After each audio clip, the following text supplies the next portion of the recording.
Bismillahirrahmanirrahim. Assalamualaikum warahmatullahi wabarakatuh. Innal hamdalillah nahmaduhu wa nasta'inuhu wa nastaghfiruh wa na'udzu billahi min shururi anfusina wa sayyiati a'malina man yahdihillahu fala mudilla lahu wa man yudlil fala hadiya lahu. Asyhadu an la ilaha illallah wahdahu la syarika lahu وأشهد أن محمدا عبده ورسوله لا نبي بعده. قال الله تعالى في كتابه الكريم: أعوذ بالله من الشيطان الرجيم. يا أيها الذين آمنوا اتقوا الله حق تقاته ولا تموتن إلا وأنتم مسلمون. وقال عز وجل: يا أيها الناس اتقوا ربكم الذي خلقكم من نفس واحدة وخلق منها زوجها وبث منهما رجالا كثيرا ونساء واتقوا الله الذي تساءلون به والأرحام إن الله كان عليكم رقيبا. وقال عز وجل: يا أيها الذين آمنوا اتقوا الله وقولوا قولا سديدا يصلح لكم أعمالكم ويغفر لكم ذنوبكم ومن يطع الله ورسوله فقد فاز فوزا عظيما. أما بعد.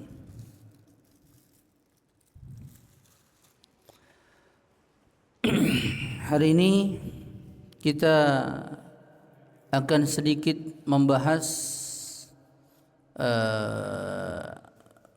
kitab yang ringan, yaitu kitab Arba'in An-Nawawi, supaya tidak bosan ya. Karena pelajaran sebelumnya atau seminggu yang lalu kita sudah membahas terkait dengan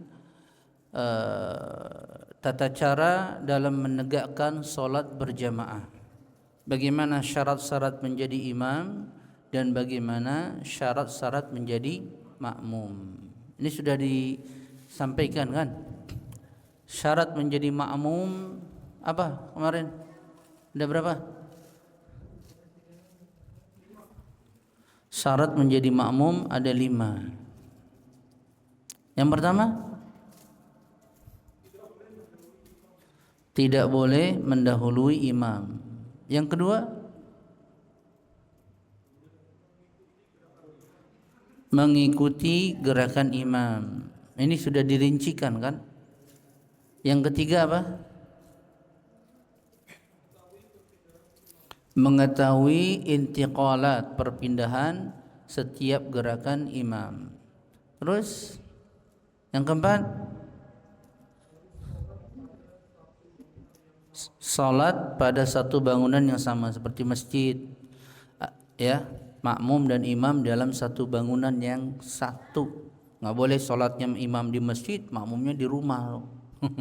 Itu bukan salat berjamaah, salat sendiri-sendiri ya, gitu. Yang terakhir, ini yang paling penting, berniat menjadi makmum dimulai dari takbiratul ihram, tetapi tidak disyaratkan bagi imam untuk menjadi imam. Tidak disyaratkan bagi imam untuk berniat jadi imam, karena belum tentu orang salat berjamaah awalnya. Biasanya dia pengen sholat sendiri, tiba-tiba ditepuk, kan begitu ya. Kita selesai pada tata cara sholat apa? Berjamaah. Tadi saya mau bahas tentang sholat jama', tapi saya pikir nantilah. Hari ini biar kita menambah wawasan, kita bahas tentang satu kitab Arba'in An-Nawawi. Kitab ini masyhur di kalangan ulama-ulama kita, terutama ulama Nusantara. Arba'in An-Nawawi dikarang oleh Al-Imam An-Nawawi Ad-Dimashqi yang wafat pada tahun 676 Hijriah. Wafat pada tahun 676 Hijriah. Jadi dia masuk ulama-ulama yang masuk pada abad ke-7. Di antara kitab Al-Imam An-Nawawi yang paling besar Al-Minhaj Sarah Sahih Muslim. Al-Minhaj Sarah Sahih Muslim. Dan Al-Imam An-Nawawi adalah pembesar ulama-ulama bermazhab Syafi'iyah. Pembesar ulama-ulama bermazhab Syafi'iyah. Al-Imam An-Nawawi. Di antaranya kitabnya juga yang masyhur adalah Al-Muhajjab Al-Muhajjab kalau tidak salah, syarah dari fikih ibadah. Gitu ya.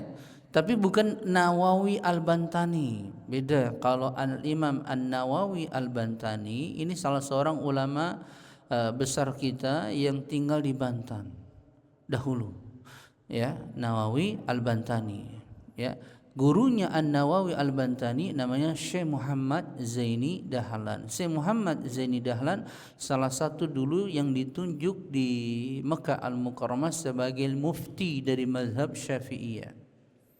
Ya.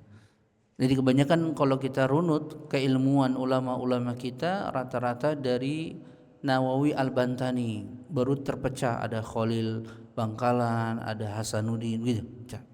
Tapi kembalinya ke dia. Ya, ulama yang dipakai atau masyhur di kalangan Indonesia, ulama Nusantara tu cuma dua, Nawawi Al-Bantani sama Al-Minangkabawi. Itu yang diangkat menjadi mufti juga di sana. Jadi cuman dua ulama itu saja, setelahnya lagi mulai menurun. Karangan Imam An-Nawawi Al-Bantani seperti Uququz Zain itu terkait dengan adab atau tata cara hubungan rumah tangga, keluargaan. Ya, itu di antara kitabnya. Cuman jarang anak-anak muda yang mengerti tentang itu. Jarang. Padahal itu kitab-kitab ulama klasik kita yang perlu dilestarikan dan dibaca. Ya. Nah, kitab yang saya baca, yang kita bahas hari ini adalah kitab Al-Imam An-Nawawi Ad-Dimashqi. Ini An-Nawawi yang pertamanya. Kalau Nawawi Al-Bantani mah hidup mungkin pada abad ke-12 atau ke-13 Hijriah, 1300 atau 1200. Tapi kalau ini hidup pada abad ke-7. Ya, Al-Imam An-Nawawi dia tidak menikah, meninggalnya muda. Imam Nawawi tidak menikah, meninggal muda. Kenapa? Karena punya penyakit. Dan dia menguasai berbagai disiplin ilmu. Ilmu tafsirnya kuat, ilmu hadisnya apalagi kalau hadis jangan ditanyakan. Ya, ilmu fikihnya juga kuat. Maka dia menjadi salah satu rujukan dari ulama-ulama yang bermadzhab Syafi'i untuk dijadikan patokan bagaimana pendapatnya Al-Imam An-Nawawi. Dan di antara kitabnya adalah Hadis Arba'in An-Nawawi, yaitu 42 hadis. Al-Imam An-Nawawi menulis 42 hadis yang mengumpulkan berbagai macam sisi dari sisi Islam. Gitu. Ada dari sisi adab, ada sisi agama, sisi akidah, sisi akhlak, gitu. Sampai sisi jinayat, yaitu kejahatan bagaimana. Itu dijelaskan di dalam buku Arba'in An-Nawawi. Ya. Nah, kita akan membahas hadis yang ke-15. Hadis yang ke-15 yaitu hadis yang diriwayatkan oleh Al-Imam Al-Bukhari dan juga oleh Al-Imam Muslim dari Abu Hurairah radhiyallahu taala anhu anna Rasulullah sallallahu alaihi wa alihi wasallam qala, dari Abu Hurairah radhiyallahu taala anhu, semoga Allah meridhoinya, bahwasanya Rasulullah sallallahu alaihi wasallam telah bersabda. Kata Nabi sallallahu alaihi wasallam, "Man kana yu'minu billahi wal yawmil akhir falyaqul khairan aw liyasmut." Ya. Kata Nabi sallallahu alaihi wasallam, barang siapa yang beriman kepada Allah dan hari akhir, falyaqul khairan aw liyasmut. Hendaklah dia berkata yang baik atau diam. Ya, ini wasiat Nabi yang pertama kepada Abu Hurairah. Yang kedua, man kana yu'minu billahi wal yaumil akhir falyukrim jarahu. Barang siapa yang beriman kepada Allah dan hari akhir, hendaklah ia memuliakan tetangganya. Jiran, ya, tetangganya. Ini wasiat yang kedua. Wasiat yang ketiga, man kana yu'minu billahi wal yaumil akhir falyukrim dhaifahu. Barang siapa yang beriman kepada Allah dan hari akhir, hendaklah dia memuliakan dhaifahu, yaitu tamunya. Tamunya. Hadis ini diriwayatkan oleh Al-Imam Al-Bukhari dalam kitab sahihnya pada Kitabul Adab. Berarti termasuk hadis ini membahas, berbicara tentang adab-adab seorang muslim, baik pada ucapannya ataupun pada perilakunya yang terkait dengan tamu dan tetangganya. Ya, maka Al-Imam Al-Bukhari memasukkan hadis ini dalam kitab sahihnya pada Kitabul Adab pada bab man kana yu'minu billahi wal yaumil akhir fala yu'zi jarahu. Dalam lafaz Bukhari tidak disebut dengan fal yukrim jarahu, tapi fala yu'ji jarahu. Kalau lafaz yang dibawakan oleh Al-Imam Nawawi adalah lafaznya Al-Imam Muslim, sedangkan lafaznya Al-Imam Al-Bukhari fala yu'ji jarahu, janganlah ia menyakiti tetangganya. Gitu. Kemudian dia diriwayatkan juga oleh Al-Imam Muslim, ya, pada Kitabul Iman. Imam Muslim memasukkan amalan-amalan ini, yaitu berkata yang baik, diam, memuliakan tamu, memuliakan tetangga, dengan Kitabul Iman. Maksudnya apa? Amalan-amalan tersebut jika dilakukan maka dia masuk kepada keimanan. Masuk kepada keimanan. Ya, hadis ini banyak riwayatnya dan disepakati namanya hadis muttafaqun alaih. Hadis muttafaqun alaih adalah hadis yang validasinya, yaitu tingkat kesahihannya nomor 1. Tingkat kesahihan itu ada 7. Yang paling utama yang disepakati oleh Al-Imam Al-Bukhari dan Imam Muslim, itu tidak ada yang mengalahkan.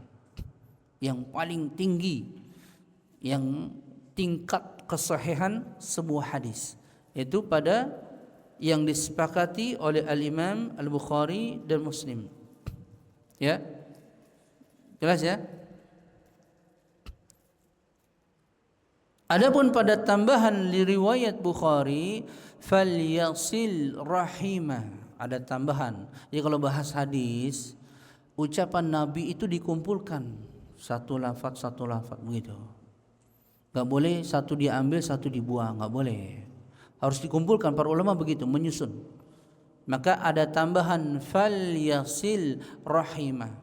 Itu man kana yu'minu billahi wal yawmil akhir falyasil rahimah. Barang siapa yang beriman kepada Allah dan hari akhir, hendaklah dia menyambung silaturahim. Ya, kalau ditambahkan dengan hadis ini berarti Nabi mewasiatkan 4 wasiat. Yang pertama, berkata-kata dengan baik atau diam. Yang kedua, memuliakan tetangganya. Yang ketiga, memuliakan tamunya. Yang keempat, menyambung silaturahim. Ini semua termasuk apa? Termasuk adab-adab di dalam Islam. Jadi Nabi mengajarkan bagaimana beradab dengan lisan kita, bagaimana beradab kepada sesama manusia, baik kepada tetangga, baik kepada tamu, begitu. Menunjukkan kesempurnaan Islam. Ya, menunjukkan kesempurnaan Islam. Kemudian waqala Al-Hafiz Ibnu Hajar, wa hadza min jawami'il kalim, yaitu hadis ini termasuk jawami'il kalim. Makna jawami'il kalim maksudnya apa? Maksudnya ucapannya sedikit tapi maknanya luas. Jadi Allah memberikan hikmah kebijaksanaan kepada Nabi, ngucap sedikit tapi maknanya dalam. Gitu. Enggak panjang-panjang. Setiap hadis itu jarang hadis itu panjang sampai puluhan ribu kata, enggak ada. Bisa dihitung kadang-kadang. Namanya jawami'il kalim. Yaitu Allah berikan kepada Nabi kita Nabi Muhammad sallallahu alaihi wasallam jawami'il kalim. Jadi kalau bersabda sesuatu lafadznya ringkas, mudah dipahami, tapi maknanya dalam. Itu yang dimaksud dengan jawami'il kalim. Li'anna al-qawla kulluhu imma khairan wa imma syarran. Begitu. Karena seluruh ucapan itu cuma dua. Imma dia baik atau imma dia buruk. Itu saja. Imma dia baik atau imma dia buruk. Gitu, ya. Maka jika ia mendapati dalam ucapannya dalam perkara-perkara yang baik, maka dia dituntut untuk mengucapkannya. Ya, tapi jika ia mendapati dalam ucapannya perkara-perkara yang buruk, maka hendaklah dia diam. Hendaklah dia diam. Kemudian Al-Imam Ibnu Hajar Al-Haytami, tadi Ibnu Hajar Al-Asqalani, ini juga pembesar mazhab Syafi'i yang hidup pada abad ke-9 Hijriah. Jadi Imam Nawawi udah duluan, abad ke-7, Imam Ibnu Hajar Al-Asqalani abad 9 Hijriah. Ya, Ibnu Hajar Al-Asqalani. Nah, sekarang yang mengatakan Ibnu Hajar Al-Haytami ini salah satu pembesar mazhab Syafi'i juga. Setelah hidupnya setelah Ibnu Hajar Al-Asqalani. Ya. Wa huwa minal qawaidil 'amimah al-'azimah. Dan hadis ini maksudnya termasuk qawaid, aturan yang umum di dalam adab. Bagaimana kita bersikap, berucap gitu maksudnya. Bagaimana kita bergaul dengan tetangga kita dan juga dengan tamu kita. Ya. Gitu. Itu kata Ibnu Hajar Al-Haytami. Ya. Lianna bayyana fihi jami'u ahkamil lisan alladhi huwa aktsarul jawari fa'lan. Kata Ibnu Hajar Al-Haytami, kenapa? Karena seluruh hukum-hukum lisan itu terkumpul pada hadis ini. Ya. Dan amalan yang paling banyak dikerjakan oleh manusia apa? Lisan. Salat kita bisa dihitung, tapi kalau orang ngoceh bisa sedetik bisa. Benar enggak? Kalau orang berbicara itu enggak ada batasan, apalagi kalau udah biasa ngobrol. Bisa 30 jam juga. Misalnya 24 jam ditambah tambah 6 jam itu masih enggak cukup. Gitu. Berarti amalan yang paling banyak dilakukan oleh manusia apa? Lisan. Ya, itu yang paling banyak dilakukan oleh manusia. Makanya amalan di dalam Islam itu dibagi menjadi 3. Ada amalan hati, amalan perbuatan yaitu anggota badan, amalan lisan. Hati mungkin enggak nampak. Anggota badan jarang, sholat aja bisa dihitung. Apalagi sholat sunnah ditambah, belum tentu orang mau ngerjakan, kan gitu. Tapi amalan yang sering adalah amalan lisan. Makanya kata para ulama apa? Hitunglah, kata para ulama nih, hitunglah antara ucapanmu dengan perbuatanmu. Jika lebih banyak ucapanmu daripada perbuatan amal solehmu, maka hendaklah lebih banyak diam, gitu kan. Bahasa sederhananya banyak bacot tapi nggak ada amal soleh, gitu, ngoceh, ngomong gitu, tapi nggak ada amal soleh.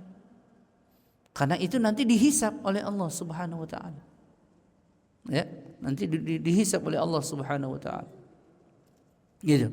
Ya, maka ini dianjurkan oleh setiap kita agar selalu menjaga tentang ucapan lisan kita, ya, dianjurkan. Kemudian lafaz hadis yang pertama, perhatikan ini kita mulai memerincinya, ya. Man kana yu'minu billah wal yaumil akhir. Lafaz man itu kalau dalam ilmu nahwu adalah syarat. Jawabnya fa. man kana yu'minu billahi wal yaumil akhir falyaqul. Ada lafaz huruf fa, itu jawab syarat. Jadi ada syarat. Siapa orang, disyaratkan siapa orang yang ingin mendapatkan, yaitu diakui keimanannya kepada Allah dan hari akhir, maka hendaklah dia melakukan ini, melakukan begitu. Itu syarat.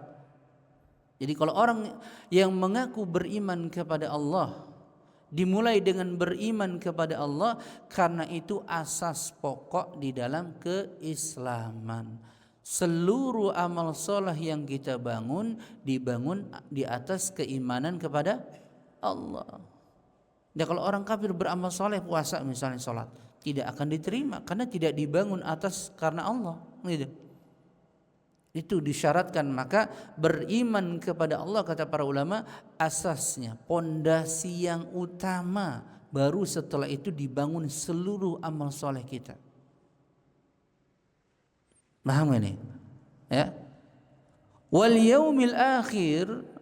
Kemudian Nabi gandengkan dengan hari akhir. Kenapa tidak digandengkan dengan malaikat? Karena rukun iman kan ada 6. Iman kepada Allah yang pertama, yang kedua iman kepada malaikatnya, yang ketiga iman kepada kitabnya. Tapi Nabi khususkan langsung loncat rukun iman yang kelima, wal yaumil akhir. Apa sebabnya? Sebabnya ada hikmah di sini, bahwasanya jika seseorang beriman kepada Allah dan hari akhir, yang dimaksud dengan hari akhirnya dia mengimani dengan benar-benar yang dia akan mendapatkan balasan dan ganjaran, maka hendaklah dia beramal soleh. Yaitu seseorang diberi motivasi, kalau engkau ingin mendapatkan kebaikan, maka engkau berimanlah kepada hari akhir, karena di hari akhir akan ada ganjaran dan pahala. Demikian juga akan ada azab dan dosa. Ini metode Nabi ketika mengingatkan, mendakwakan umatnya. Jadi suka digandengkan lafaz beriman kepada Allah dan hari akhir, yang menunjukkan agar orang itu termotivasi. Kalau ente melakukan ini nih, ente nanti dapat pahala di hari kiamat, begitu maksudnya. Sederhananya begitu. Kalau ente beriman kepada Allah dan hari akhir, jangan melakukan ini dosa nih, nanti diazab, begitu. Itu kan bahasa orang awam, ngerti semua. Gitu ya. Maka Nabi mengungkapkan dengan ungkapan yang mudah, yang paling mudah dipahami orang yang paling awamnya, bukan yang paling pintarnya. Gitu. Nah, keimanan di sini, keimanan apa? Keimanan di sini adalah imanul kamil, keimanan yang sempurna. Maksudnya apa? 3 perkara ini yang disebutkan oleh Nabi, jika kalian melakukannya, maka kalian akan mendapatkan kesempurnaan iman sempurna. Menunjukkan di sini keimanan seseorang bertingkat-tingkat, tidak sama. Ada yang imannya cuman pas-pasan, cuman mengerjakan yang wajib-wajib saja, kan gitu. Malas ngerjain sunnah, kan gitu. Ya, ada imannya yang dia mengerjakan yang wajib-wajib saja, juga mengerjakan yang sunnah-sunnah saja, kan gitu. Nah, ini lebih sempurna kan? Begitu. Maka orang yang mengerjakan dalam perkara ini 3 perkara yang Nabi sabdakan, maka menunjukkan sempurnanya atau kualitas kesempurnaan keimanannya kepada Allah sempurna. Gitu. Ya. Ini dijelaskan oleh para ulama. Jadi bukan orang yang meninggalkan perbuatan ini, tidak mengerjakan ini, dia tidak beriman. Hati-hati. Ya, dia tidak beriman, bukan, tapi kesempurnaan iman. Gitu. Kemudian Nabi katakan, falyaqul khairan, falyaqul, maka ucapkanlah perkara yang baik. Ya, ucapkanlah perkara yang baik. Ya, mengucapkan suatu ucapan itu dijelaskan oleh para ulama. Dia menukil firman Allah Subhanahu wa taala dalam surah Qaf. Kata Allah Subhanahu wa taala dalam surah Qaf, ma yalfizu min qaulin illa ladaihi raqibun atid. Ya, tidaklah mereka mengucapkan suatu ucapan, perhatikan ya, melainkan di sisinya ada raqib dan atid. Ini kan salah satu malaikat. Ya, ada yang mengawasi dan mencatat. Tidaklah seorang lisan manusia mengucapkan satu kata pun, maka selalu diawasi dia ngomong apa, dia ucapkan apa, dicatat. Kemudian para ulama berselisih pendapat tentang lafaz qaul, perkataan ini. Ketika menafsirkan ayat ini, Ibnu Abbas menafsirkan yang dicatat oleh malaikat itu terkait dengan dosa dan pahala saja. Terkait dengan dosa dan pahala. Tapi pendapat jumhur ulama kebanyakan berpendapat termasuk bukan hanya dicatat terkait dengan dosa dan pahala, tapi terkait dengan omongan-omongan yang mubah. Ngobrol, dia tidak mengandung dosa, tidak mengandung pahala, omongan yang mubah. Ya, bisnis misalnya gitu, itu kan mubah, nggak ada pahala, nggak ada dosa. Misalnya ngomongin sepak bola, itu mubah, boleh-boleh saja, gitu, nggak dilarang, ya, gitu. Tapi itu dicatat oleh Allah Subhanahu Wa Taala, dicatat. Sehingga kata para ulama, seseorang yang terlalu fudulul kalamul mubahat, berlebihan dalam mengucapkan perkara-perkara yang mubah. Oh iya, bahasa sederhananya banyak ngomong yang nggak penting, gitu. Ya, maka Al-Imam An-Nawawi menganjurkan hendaklah dia diam, jangan berkata, karena dicatat nanti. Gitu. Berat, ya. Ini ucapan para ulama ketika menjelaskan tentang berkata. Nah, kondisi dalam mengucapkan suatu perkataan cuma 3. Pertama, mengucapkan yang baik. Kedua, mengucapkan perkataan yang buruk. Ketiga, mengucapkan perkataan yang tidak mengandung baik dan buruk, yaitu mubah. Kalau yang baik maka dianjurkan, diperintah. Sebagaimana perkataan Al-Imam Asy-Syafi'i, kata Al-Imam Asy-Syafi'i, jika engkau ingin mengucapkan suatu ucapan, ya, falyatafakkar, maka hendaklah pikirkan. Jika zahirnya ucapanmu itu tidak ada mudarat di dalamnya, takallam, maka ucapkan. Begitu kata Al-Imam Asy-Syafi'i. Namun jika engkau mengucapkan suatu perkataan ternyata mengandung mudarat atau ada keraguan ini bermanfaat atau tidak, bingung, maka amsak, diam.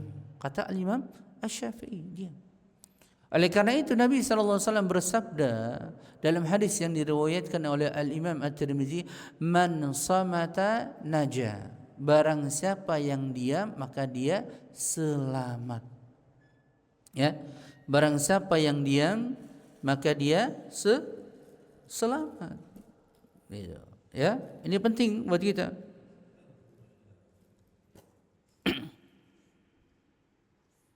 Jelas nggak nih? Ya, dan para ulama menjelaskan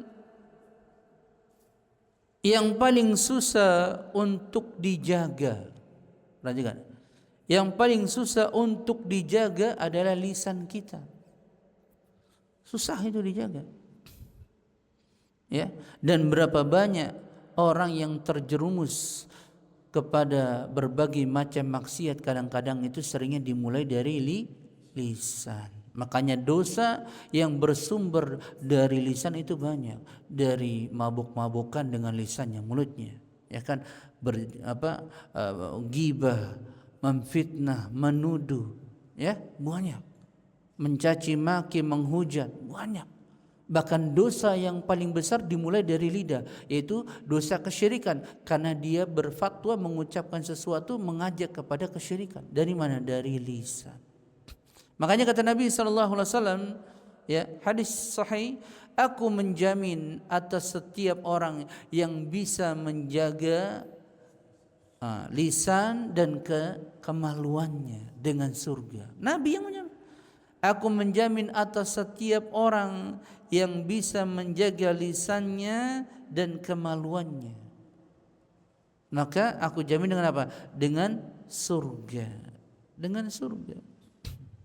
Ya, ini penting. Kemudian Al-Imam An-Nawawi rahimahullah ta'ala mengatakan adalah as-sumtu bisalamatin, yaitu diam adalah keselamatan. Wa huwa al-aslu was-sukutu fi waqtihi sifatur rijal. Dan dia adalah asalnya dan bicara, maksudnya jangan banyak ngomong, diam. Ya, diam. Ya, dan diam pada tempatnya adalah sifat seorang lelaki yang pemberani, yang satria. Gitu. Kama anna nutqa fi mawdihi min ashrafil khisal, sebagaimana mengucapkan pada tempatnya, yaitu dia mengucapkan sesuatu pada waktunya ketika memang dibutuhkan, maka itu termasuk sifat-sifat yang mulia. Ya, termasuk sifat-sifat yang mulia. Gitu. Kemudian kata Ali Ad-Daqqa, man sakata anil haq, barang siapa yang diam dari kebenaran, fahuwa syaitanun akhras, maka dia setan yang bisu. Jadi ada 3 poin di sini kata perkataan Al-Imam An-Nawawi, yaitu kalau diam ketika kita tidak dibutuhkan ucapan kita, maka kita diam. Tapi ketika kita dibutuhkan pendapat kita ditanya, hendaklah kita berbicara. Namun ketika kita menampakkan, kita melihat adanya kebatilan, adanya kesalahan, ya, maka kita jangan diam. Kalau kita punya kemampuan, kita tegur, nasihati. Begitu. Itu perkataan Al-Imam An-Nawawi rahimahullahu ta'ala. Ya, ini penting buat kita untuk memahaminya. Ya, jadi mengucapkan suatu perkataan ini teramat sangat berat sebetulnya dalam Islam. Ya, nggak boleh asal-asalan orang berbicara dalam Islam, asal bunyi saja. Makanya Nabi sering ditanya sesuatu, Nabi nggak pernah langsung jawab, diam, nunggu wahyu turun, diam, begitu tanya, diam dulu, nunggu wahyu turun. Menunjukkan nggak boleh berbicara tanpa sepengetahuan atau tanpa ilmu yang kita miliki. Apalagi kalau seseorang berbicara atas nama agama Allah, tetapi dia tidak punya ilmu, wah, ini dosa yang paling besar. Karena dia akan menyesatkan orang lain dengan fatwanya, dengan omongannya. Ya. Dan kebanyakan sumber malapetaka itu pada 2 tadi, lisan sama kemaluannya. Yang memasukkan orang paling banyak dalam neraka rata-rata dari lisan. Sehingga dalam hadis Nabi SAW, dalam hadis yang lain, ketika salah seorang sahabat bertanya kepada Nabi tentang seorang wanita yang dia sholatnya rajin, dia berpuasa gitu ya, dia berzikir, dia baca Quran, tapi dia menyakiti tetangganya, maka tidak ada keutamaan baginya, nggak dapat pahala sama sekali. Menunjukkan adab-adab ini penting gitu, apalagi terkait dengan lisannya.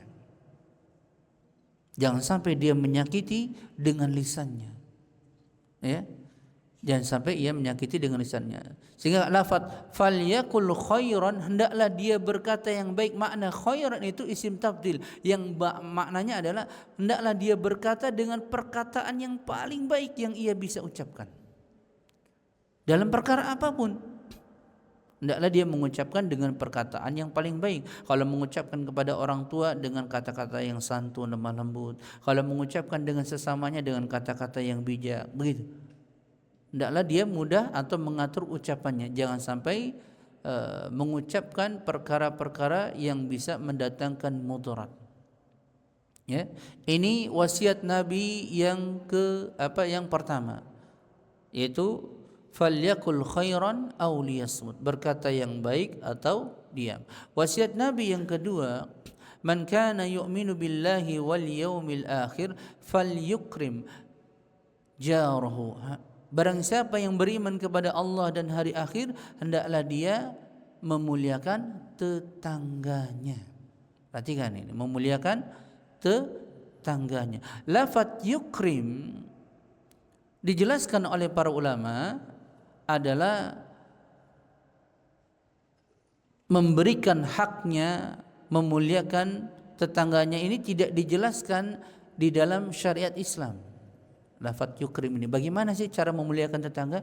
Maka itu dikembalikan, kata para ulama, kepada uruf yang ada di masyarakat. Dikatakan memuliakan tetangga itu seperti apa?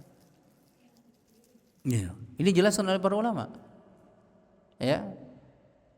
Kemudian makna jarahu, tetangganya, itu punya 4 makna. Ini perhatikan. Punya 4 makna. Makna yang pertama adalah yang dibilang tetangga adalah istrinya dan anaknya yang tinggal satu rumah dengannya. Istrinya dan anaknya kalau dalam bahasa Arab juga dibilang tetangganya.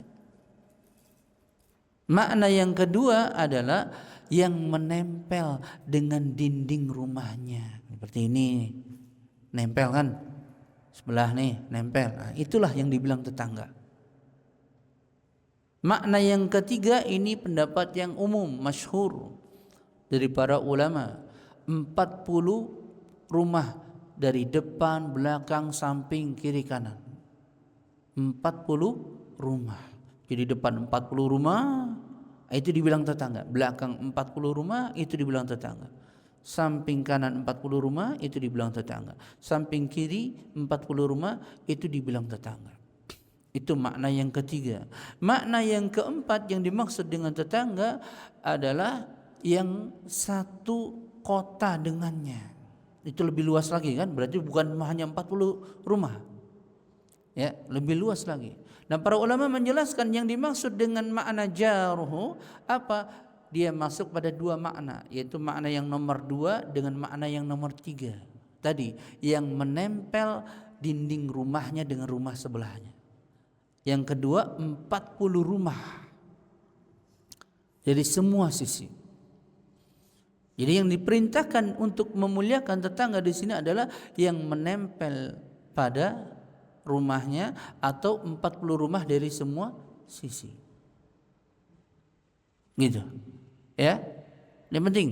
Kemudian hak di dalam bertetangga ada 3 hak, atau kita bilang tetangga ada beberapa macam.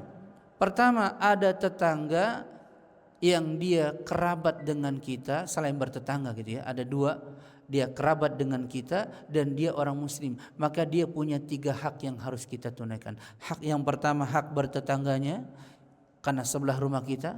Yang kedua hak kerabatnya karena saudara kita. Yang ketiga hak orang muslim. Maka tunaikan 3-tiganya. Yang kedua ada tetangga yang cuma punya 2 hak, yaitu dia tetangga kita dan dia seorang muslim tapi enggak kerabat kita, bukan kerabat kita. Maka dia punya 2 hak. Yang ketiga cuma hak bertetangga saja. Dia bukan muslim, dia bukan kerabat kita, tapi dia nempel dengan rumah kita dekat. Maka ini termasuk punya 1 hak tetangga. Ini penting. Maksudnya apa diterapin ini? Ada yang 3 hak, ada yang 2 hak, ada yang 1. Yaitu ditunaikan hak-hak itu sesuai dengan jumlah haknya. Gitu, ya. Kemudian yang diwajibkan di dalam bertetangga apa? Ada 3 macam. Yang pertama, hendaklah seorang tetangga dengan tetangga lainnya apa? Menutupi aibnya. Menutupi auratnya. Karena orang yang tahu benar-benar kondisi orang itu biasanya tetangganya. Kalau lagi berantem, rame. Ya kan? Ya kan? Pokoknya akan nampak aibnya tetangganya. Maka diperintahkan hendaklah dia menutupi aib tetangganya. Makanya ada istilah kata para ulama, kalau orang mau pindah rumah atau mengontrak satu tempat, yang dilihat siapa dulu? Tetangganya sebelum rumahnya. Nah tidak? Tetangganya. Kalau tetangganya ternyata kiri kanan tukang judi, mabuk, wah berat. Kan bisa. Biarpun rumahnya dikasih gratis juga kayaknya nggak mau, ya kan? Belum tentu. Maka dilihatlah tetangganya. Gitu.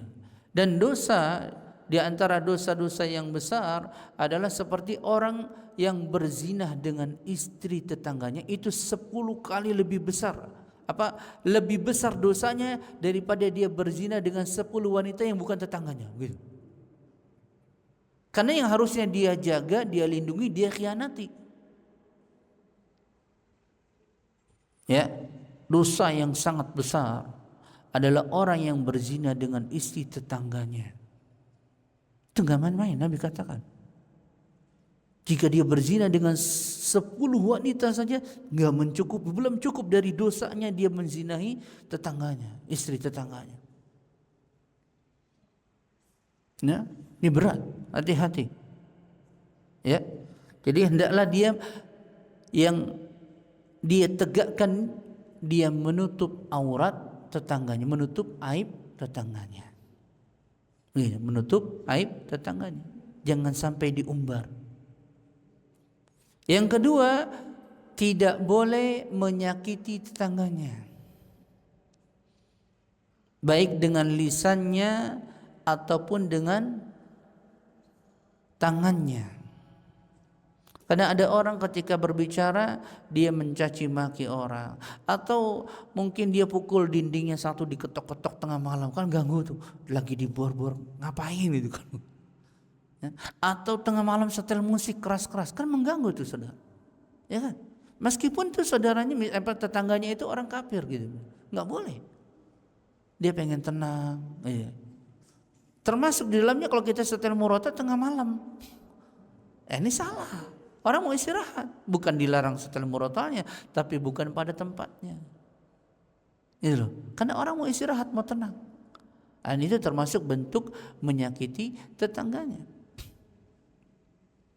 Makanya kata Nabi SAW, orang Muslim adalah orang yang selamat dari lisan dan tangannya. Yaitu orang yang selamat dari orang lain, yaitu dari lisan dan tangannya. Seorang Muslim itu yang bisa menyelamatkan tangannya dan mulutnya dari menyakiti orang lain. Itu maksudnya. Yang paling utama tetangganya, nggak boleh dia menyakitinya. Ya, ini penting. Karena dalam realitanya kadang-kadang orang terhinggapi rasa hasad, rasa benci. Ya, tetangganya sukses, sakit hati. Wah, ya, sering begitu tuh. Ya kan? Akhirnya ucapannya, itu mah banyak duit adanya karena begini begitu. Udah. Karena dengki. Ya, itu udah umum tuh seperti itu. Kalau di kita seperti itu, maka tidak boleh menyakiti tetangga. Tidak boleh menyakiti tetangga. Yang ketiga adalah memberikan pertolongan, bantuan, memberikan kebaikan kepadanya. Jika ia lapar, berikan makanan. Jika dia nggak punya duit, bantu dengan. Maksudnya hendaklah seorang Muslim itu peka. Ini tetangganya dalam kondisi apa? Kata Nabi SAW apa? Ya. Barang siapa yang tidur dalam keadaan kenyang, kata Nabi, dalam keadaan kenyang, sedangkan tetangganya ia mengetahui tidurnya dalam kelaparan, maka dia bukan orang yang beriman kepadaku, kata Nabi. Nabi mengancam keras. Maksudnya apa? Hendaklah engkau perhatikan tetanggamu. Kalau engkau tidur dengan nikmat kenyang, maka minimalnya tetanggamu juga dapat seperti itu, bisa tidur dengan begitu. Itu menunjukkan cara bermasyarakat yang baik yang Nabi ajarkan. Perhatikan pada lingkunganmu. Makanya tadi saya sebutkan hadis yang lain tentang kisah seorang wanita yang salatnya rajin, puasanya rajin, tetapi menyakiti tetangganya, zalim kepada tetangganya dengan lisannya. Maka kata Nabi, tidak ada kebaikan baginya, maka dia di neraka. Terus ditanya lagi, jika seorang wanita yang dia beribadahnya biasa saja, enggak menegakkan solat-solat sunnah, puasa-puasa sunnah, hanya menegakkan yang wajib, tapi dia menjaga lisannya dari menyakiti tetangganya, maka kata Nabi, ini orang penghuni surga. Menunjukkan amal soleh dengan menjaga lisan dan tangannya dari menyakiti orang lain, itu termasuk pahala yang besar. Gitu. Jadi jangan dikira orang yang rajin ibadah cukup, tapi kemudian ketika ngobrol sama orang kiri kanannya mencaci maki, merendahkan. Ini nggak boleh. Ya, ini nggak boleh. Ya, ini diperhatikan. Hendaklah dia memperhatikan tadi 3 poin tadi. Pertama, menutup aibnya. Kedua, tidak boleh menyakitinya. Ketiga, membantunya, menolongnya ketika dibutuhkan. Jangan tunggu dipinta, dia lihat. Membantunya, menolongnya. Tentu saja sesuai dengan kemampuan. Sesuai dengan kemampuan. Memang nggak bisa bantu apa-apa karena sama-sama miskin, doa. Semoga Allah berikan rezeki. Begitu. Supaya hilang hasad kita. Ya, supaya hilang hasad kita. Doakan yang baik. Begitu. Ini wasiat Nabi yang kedua. Wasiat Nabi yang ketiga, falyukrim dhaifahu, maka hendaklah dia memuliakan tamunya. Ya, memuliakan tamunya. Yang dimaksud dengan tamu adalah orang yang datang biasanya dari luar kota ke kota, dari kampung ke sini. Tidak dikatakan tamu temannya main dari satu kota. Tidak, ya. Tapi dari luar kota datang ke sini. Terkait apakah itu kawannya atau kerabatnya atau orang tuanya dari kampung, itu tamu yang wajib kita layani. Ya, dhaifahu. Gitu, wajib kita layani. Kata Nabi sallallahu alaihi wasallam dalam hadis yang lain dari Syuraih, "Man kana yu'minu billahi wal yawmil akhir falyukrim dhaifahu jaizatuh." Ada lafaz zaidatuh. Barang siapa yang beriman kepada Allah dan hari akhir, hendaklah dia memuliakan tamunya zaidatuh. Maksudnya sehari semalam hendaklah dia berusaha untuk menyiapkan segala keperluan tamunya. Dari makan yang paling baik, tempat tidur yang paling enak gitu ya, tempat mandi misalnya yang paling begitu, disiapkan. Oleh karena itu para ulama membahas tentang hukum menjamu tamu. Para ulama berselisih. Kalau pendapatnya Imam Ahmad dan Al-Laits bin Sa'ad wajib. Imam Ahmad mengatakan menjamu tamu itu wajib meskipun minimalnya sehari semalam sejak dia datang ke rumah. Sehari semalam. Tapi kebanyakan pendapat jumhur hanya mustahab, sunnah. Karena dia terkait dengan ikhtiyariyah, amalan pilihan, diberi pilihan orang mau tidak melayaninya gitu. Ya, ikhtiyariyah. Tapi minimal kalau kita ambil jalan tengah Minimal kalau kita ambil jalan tengah adalah sunnah muakkad, yaitu ditekankan hendaklah kita menjamu tamu kita. Dan yang dianggap tamu adalah orang yang singgah saja di situ, bukan menetap di situ. Jadi kalau orang misalnya singgah ke sini selama sebulan, maka tidak dianggap tamu, sudah lama. Yang biasanya orang singgah itu cuma 2 hari 3 hari, dia lanjut lagi. Kemudian para ulama berselisih pendapat siapa yang diwajibkan menjamu tamu. Al-Imam Asy-Syafi'i dan sebagian ulama mengatakan yang diwajibkan menjamu tamu orang yang tinggal di kota dan tinggal di pedesaan. Gitu. Kemudian sebagian ulama lagi, pendapatnya ulama yang mengatakan yang diwajibkan menjamu tamu hanya orang yang tinggal di pedalaman di desa. Kenapa? Karena tamu ketika datang ke pedalaman tidak ada hotel, tidak ada tempat makan, mau nggak mau kan singgahnya ke rumah orang, ya kan? Sedangkan kalau di kota tidak ada kewajiban menjamu karena ada hotel, ada restoran, begitu. Itu dijelaskan oleh para ulama, jelaskan. Dan sunnah yang pertama kali menghidupkan, mengamalkan tamu ini siapa? Nabi Ibrahim. Nabi Ibrahim. Hal ataka hadithu fi dhaifi Ibrahim al-mukramin iz dakhalu alayhi faqalu salama qala salamun qaumun munkarun faragha ila ahlihi faja'a bi'ajalin samin. Kisahnya Ibrahim ketika didatangi oleh sejumlah malaikat yang berbentuk manusia, berupa manusia. Datang ke rumahnya Ibrahim, mereka mengucapkan salam kepada Nabi Ibrahim. Kemudian Nabi Ibrahim menjawab salam. Qaumun munkarun, maksudnya yang kaum yang tidak dikenal oleh Nabi Ibrahim, saya enggak kenal. Tapi dia bertamu ke rumahnya Nabi Ibrahim, dilayani. Faragha ila ahlihi, maka diberi masuk, didudukan. Faragha ila ahli faja'a bi ajl, maka dia mengendap-endap keluar untuk menyiapkan makanan untuk tamunya. Ini adabnya Nabi Ibrahim yang dijelaskan di dalam surah Az-Zariyat. Ya, mengendap-endap, siapkan makanan yang paling baik. Ketika itu Nabi Ibrahim memotong unta atau sapi yang gemuk, dihidangkan. Faja'a bi ijlin samin, dengan yang enak-enak begitu. Ya. Kemudian Nabi Ibrahim katakan setelah terhidangkan didekatkan, faqarraba ilaihi qala ala ta'kulun. Bahasa sederhananya, maka didekatkan makanannya, kemudian Nabi Ibrahim mengatakan, silakan makan Pak. Ini nawarinya jangan makanan di sini, orangnya di sana kan, Pak makan Pak, makan, kan nggak enak. Didekatkan dulu makanan, baru silakan makan Pak. Begitu. Itu adab dalam menjamu.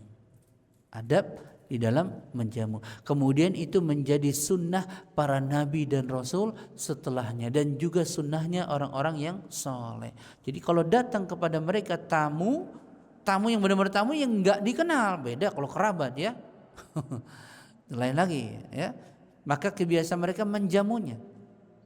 Ya, bahkan sebagian negara ketika datang orang yang tidak dia kenal di satu tempat, datang ke rumahnya, disuguhi dulu selama 3 hari. Setelah itu baru ditanya, ada perlu apa ke sini? Begitu. Tapi tentu saja ini dilihat suatu tempat. Kalau di tempat kita kayaknya nggak mungkin begitu. Tatonya kita tidur barang hilang semua. Ya kan? Nggak bisa.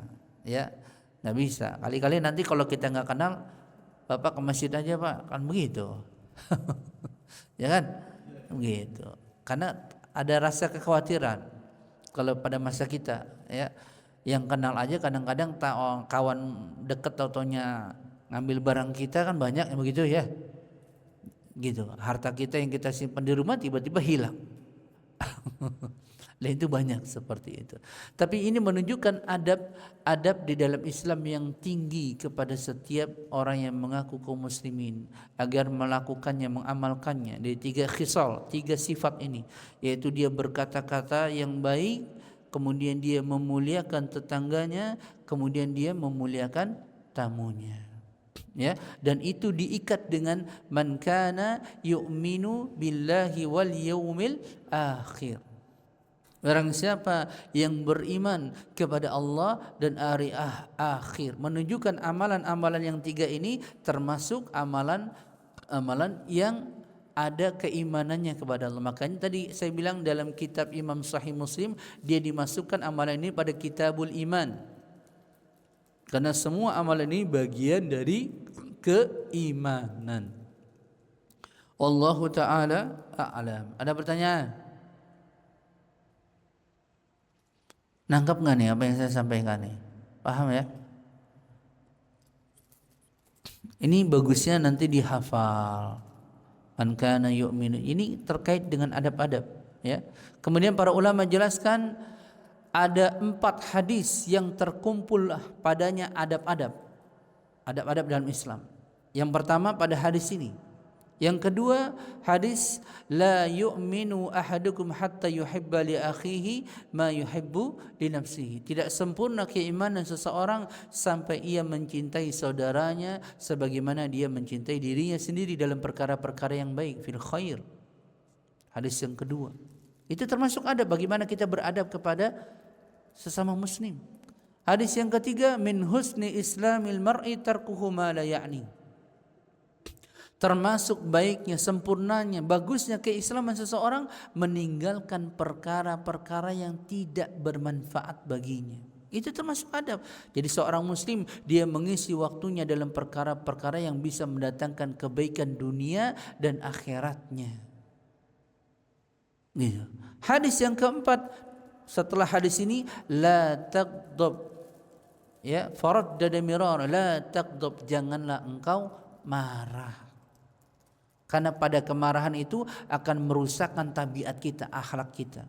Orang sudah marah umumnya sudah kacau, mulut kotor, apalagi kalau sudah main tangan, udah nggak terkontrol. Maka terjadi pembunuhan, terjadi pemukulan, terjadi penganiayaan. Awal mulanya karena marah. Maka itu adab, janganlah marah kata Nabi. Maksudnya nggak mungkin orang menghilangkan marah, tetapi jangan ia luapkan kemarahannya dengan menggebu-gebu, begitu. Ya, ini susah bagi orang yang sebentar-sebentar mudah tersinggung, kan repot nih. Ngomong sedikit udah nyulot. Wah, itu banyak yang seperti itu kadang-kadang. Akhirnya panjang. Tadinya masalah sepele, tapi gara-gara ucapannya akhirnya nyolot. Kemana-mana merembet. Nah ini 4 hadis semuanya sebetulnya terkait dengan adab-adab di dalam Islam. Baik adab pada dirinya sendiri, juga adab kepada sesama kaum muslimin. Ada pertanyaan?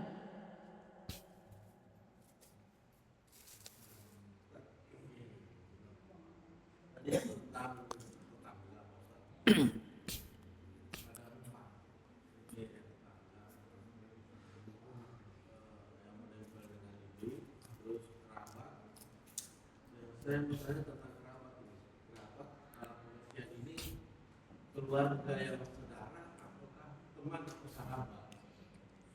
Kalau kerabat dia terkait dengan hubungan darah, Pak. Iya. Hubungan darah baik satu bapak, untuk kakeknya satu misalnya, ya kan? Gitu. Atau paman dengan keponakan, gitu, ya. Atau anak dengan bapaknya, misalnya anaknya sebelahnya, bapaknya sebelahnya kan gitu. Ya kan? Itu sering di kita kan seperti itu. Ya. Maka dia berarti punya 3 hak. Hak bertetangga. Hak bertetangga itu diantaranya apa? Kalau kita makan enak ya kirimi sebelahnya gitu. Misalnya gitu ya, kirimi sebelahnya. Kalau kita lagi dapat kenikmatan jangan lupa sama sebelahnya. Kecuali kita sudah kasih ditolak ya lain. Oh Pak, udah kenyang Pak misalnya. Ya sudah. Gitu. Kita dapat kenikmatan aja kalau memang memungkinkan. Gitu ya. Tadi 3 hak yang paling utama apa tadi?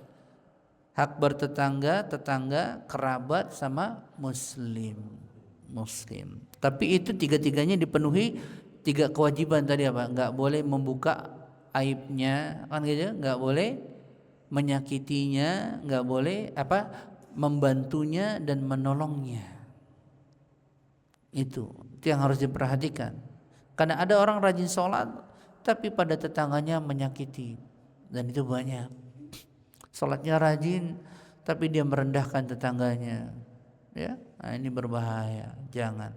Karena dalam Islam tadi diikat dengan beriman kepada Allah dan hari akhir, janganlah ia menyakiti tetangganya. Fala yu'ji jarahu, janganlah ia menyakiti tetangganya. Jadi kalau orang yang beriman kepada Allah dan hari akhir, gak cukup dengan sholat saja, enggak, tapi dia juga gak boleh menyakiti tetangganya, gitu ya. Dan dosa yang paling besar tadi apa? Berzina dengan tetangganya, membunuh tetangganya, gitu ya, atau merampok tetangganya. Ini banyak tuh orang maling, tahu-tahunya tetangganya yang ngambil. Kan gitu. Ya kan? Karena hafal kapan kosong, kapan ngisinya, ya kan? Tahu. Akhirnya timbul niat, ya kan? Nah, ini berbahaya. Makanya harus benar-benar kita perhatikan tetangga kita. Kalau di sini kayaknya aman lah, ya. Alhamdulillah. Ada lagi? Hah?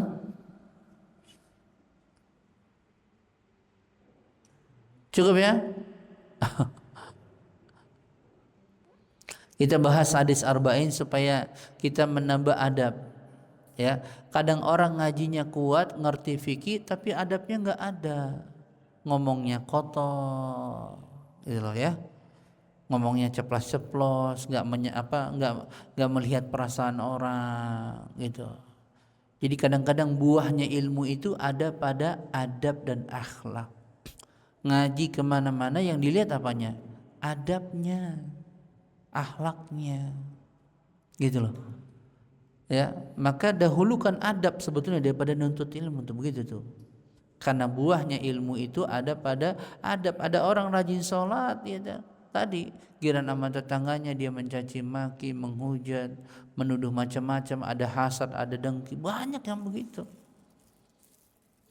Ntar kalau tetangganya dapat nikmat sendiri kebakaran, wah panas tuh.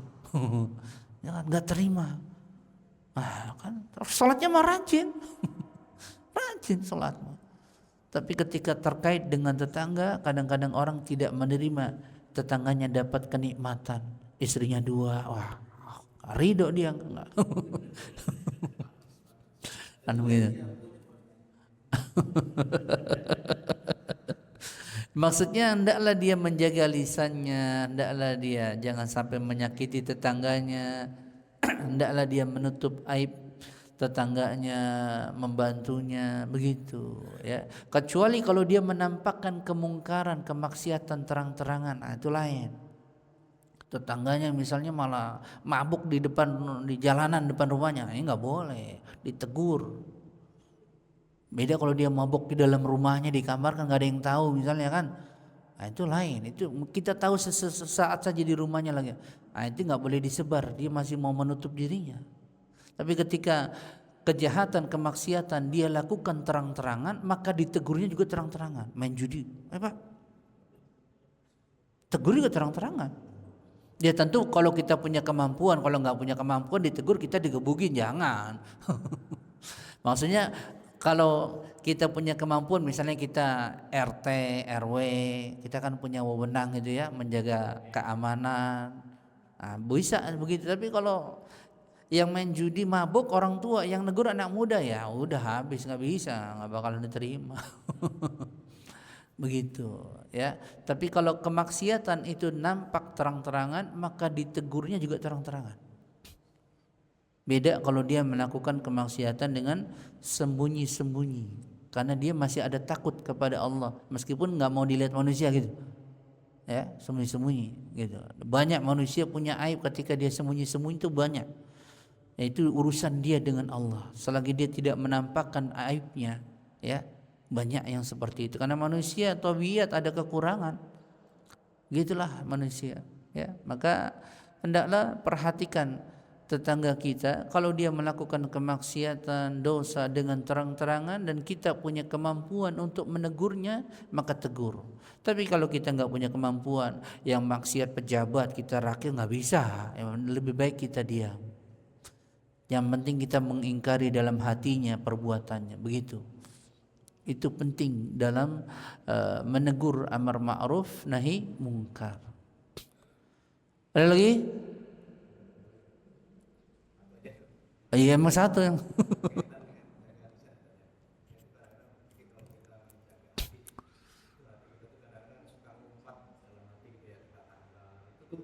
termasuk dosa atau kita bukan politik kita batin aja nih, nggak diungkapin gitu dosa. enggak, kalau masih dalam hati enggak. Iya. Tapi kalau terus-menerus begitu berarti hati kita ada penyakitnya. Maka caranya kalau kita disakiti orang ya, tapi agak susah, kita doakan yang baik. Ya Allah, berikanlah dia. Kita disakitin. Bisa nggak begitu? Nah itu. Karena itu butuh keluasan hati, lapang dadanya. Ya, lapang dadanya. Ya, gitu. Karena hati itu susah kalau sudah tersakiti. Kadang orang sudah nggak mau ketemu, nggak mau tegur sapa, gitu ya. Gitu. Kadang-kadang kalau nggak bisa kontrol hatinya, akhirnya larilah ke lisan, menghujat, mencaci maki. Meskipun kasusnya sudah 10 tahun yang lalu misalnya, ya kan? Sudah 10 tahun yang lalu, tapi namanya hati itu kalau sudah digores pasti ada bekas, kan begitu. Itu yang susah. Itu yang susah. Maka lapangkanlah dada Nabi jika disakiti dirinya, Nabi nggak pernah membalas dirinya. Suatu ketika orang Arab Badui menarik bajunya Nabi sampai nempel di sini kerah sampai merah. Nabi nggak marah. Udah ditarik, orang Arab Badui, saya minta baju kamu yang kamu pakai, copot. Begitu. Orang Badui nggak punya adab sama Nabi. Tapi Nabi nggak pernah marah. Sahabat yang lain lihat gondok, kesel, tapi nggak bisa ngomong apa-apa. Dicopot sama Nabi, dikasih. Tapi ketika Nabi marah, ketika ada hukum-hukum Allah yang dilanggar, baru paling keras Nabi. Bisa nggak kita begitu?